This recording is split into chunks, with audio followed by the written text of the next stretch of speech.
Imagine a world where every word ever written, every picture ever painted and every film ever shot could be viewed instantly in your home via an information superhighway, a high-capacity digital communications network. What that would mean is you could transform your home into a mammoth interactive entertainment centre, with the odd stock exchange and shopping centre thrown in. It sounds pretty grand, but it all comes down to computers communicating. And in fact, that's already happening on something called the internet, that anyone in the world with a computer and a modem to connect it to a telephone line can subscribe to. There are over 20 million people connected up, and one person in particular I know is connected is the American President, Bill Clinton. And I know that because I used this computer to write to him today, and I've already got a reply from the White House, and here it is. Right. Thank you for writing to President Clinton via electronic mail. The President is committed to integrating this dynamic medium into the White House. And it goes on to give some details of his government's policy to encourage the building of information superhighways. Now, I can't electronically mail our Prime Minister, John Major, because he hasn't got a modem. And I can't find out what his government's policy on information superhighways is, because it hasn't got one, at least nothing beyond the usual thing of leaving it to market forces. But you can do more than just send messages on the internet. There's loads of useful information in here. You can get news, recipes, and I found this satellite weather map in there.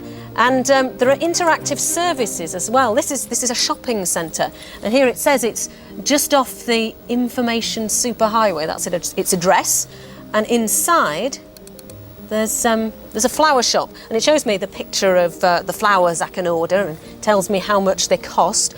Then all I have to do is tap in the address I want them to go to, and of course I have to give them my credit card details to pay. And there's even some stuff about us in here. Let me just find that for you, because we've just put some details on the internet about tonight's programme and some pictures as well. It's all good fun.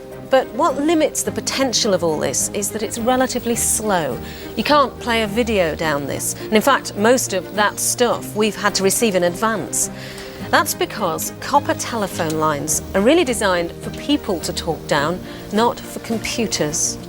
But with an information superhighway built with high-capacity fibre optic cables, you're not limited to shifting around text and the odd picture.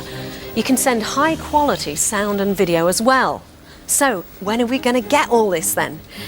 At the moment, regulations restrict what services can be offered by phone companies, cable television operators and so on.